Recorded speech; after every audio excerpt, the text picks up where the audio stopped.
Hola a todas y a todos. Deseo hoy exponerles algo del deseo como posibilitador de cierta realización y emancipación, y del goce como fuerza que nos inclina al pasado y a la repetición de cierto sufrimiento. El deseo es lo que nos mueve de una forma más genuina, nos insiste, convoca y conflictúa. Está hilado con nuestra historia, con lo más propio de cada uno. Saber lo que uno desea implica todo un trabajo y una posición activa frente a la propia vida. Estar en consonancia con nuestro propio deseo es lo que más nos puede proteger, lo que puede darnos un sostenimiento y una vivencia de estabilidad.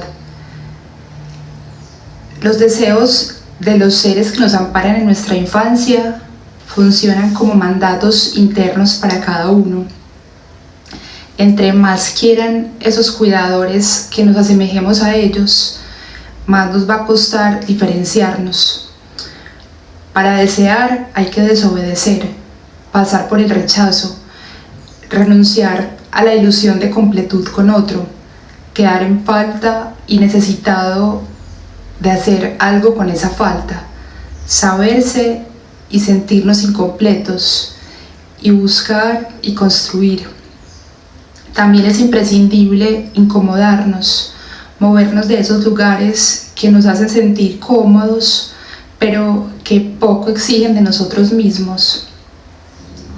El deseo no es lo más rentable, conveniente, práctico, lo que más da, lo que la mayoría haría, o eso que nos resulta más fácil. El deseo tiene que ver con nuestra posición subjetiva, con el lugar que ocupamos en relación a los otros y a nosotros mismos. El sentirnos insatisfechos y vacíos es lo que nos hace desear. Cuando logramos algo deseado, el deseo se mueve para otro lugar.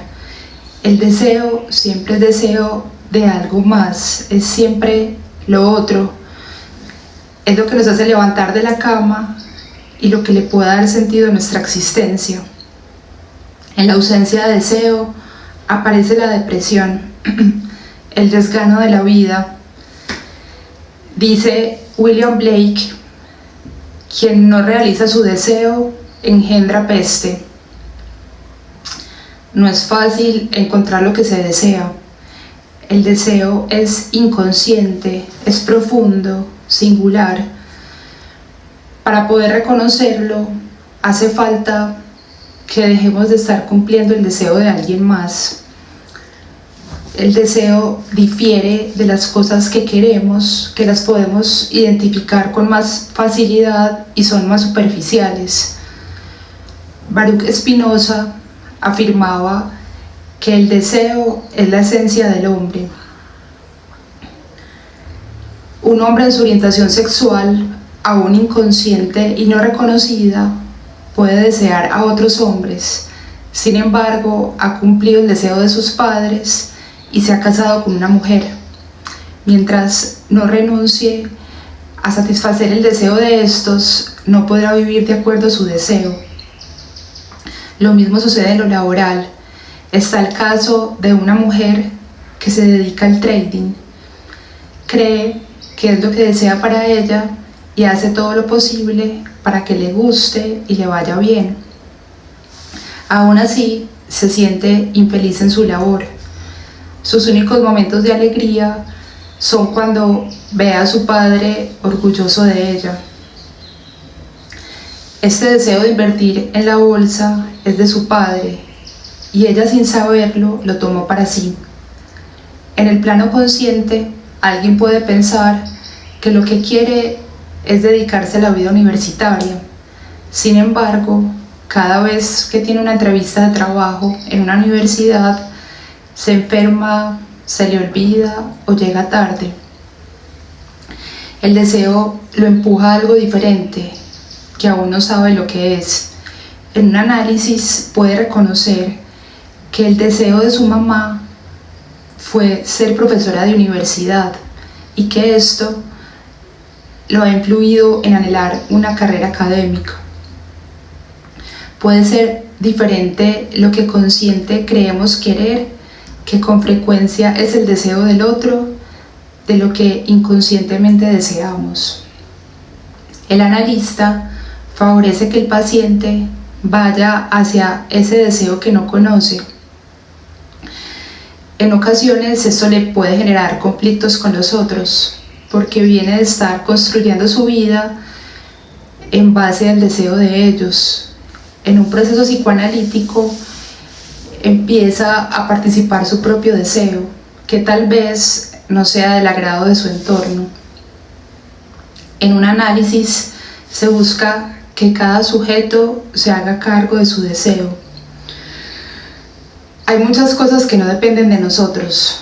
Podemos quedarnos esperando que algún día sucedan o no, sin que podamos hacer nada diferente a estar en una posición pasiva. Por otra parte, podemos trabajar para hacer posible eso que deseamos, hacer del deseo nuestro movimiento, eso que nos pone a andar. Para vivir una vida movida por el propio deseo, hace falta desobedecerle al superyo, fallarle a esa voz interna que encarna los mandatos y deseos de nuestros padres. Tenemos la opción de asumir el paso angustiante de habitar el propio deseo o de vivir en obediencia en el deseo de alguien más. Para que el deseo esté presente en una relación, hace falta que haya diferenciación, que ciertos aspectos del otro generen una separación, una distancia, un rechazo. El deseo necesita de dos que se saben incompletos, que no sienten que el otro los acoge y los acepta en su totalidad. En lo que aparece como amor incondicional no hay cabida para el deseo. Al deseo le da lugar la falta, lo que no se tiene o lo que no se ha conquistado del todo. No tiene cabida en un vínculo donde el otro es idealizado, en el que nada de la otra persona genera dificultad o conflicto. Es cuando nos permitimos y soportamos ver ciertos rasgos en nuestros padres que nos producen molestia, incomodidad, enojo o cualquier tipo de rechazo, que podemos independizarnos de ellos. Mientras vemos todo bien o mal en esos otros primordiales, no tenemos posibilidades de desligarnos de su deseo. Cuesta asumir ciertos deseos reprimidos, porque en algún momento fueron rechazados por los seres amados. El surgimiento de estos suele causarnos angustia y amenaza. Intentamos eliminarlos porque sentimos que son ingratos, que no vamos a gustar si permiten que surjan. No queremos que hagan parte de lo que somos, porque no coincide con el ideal del entorno en el que nos constituimos. El aceptar ese tipo de deseos nos implica renunciar a algo de nuestro narcisismo, a esa imagen que queremos conservar y que nos hace tener un brillo ante la mirada de los otros. Una manera en que podemos identificar un deseo inconsciente en otros o en nosotros mismos es con la aparición de diferentes afectos.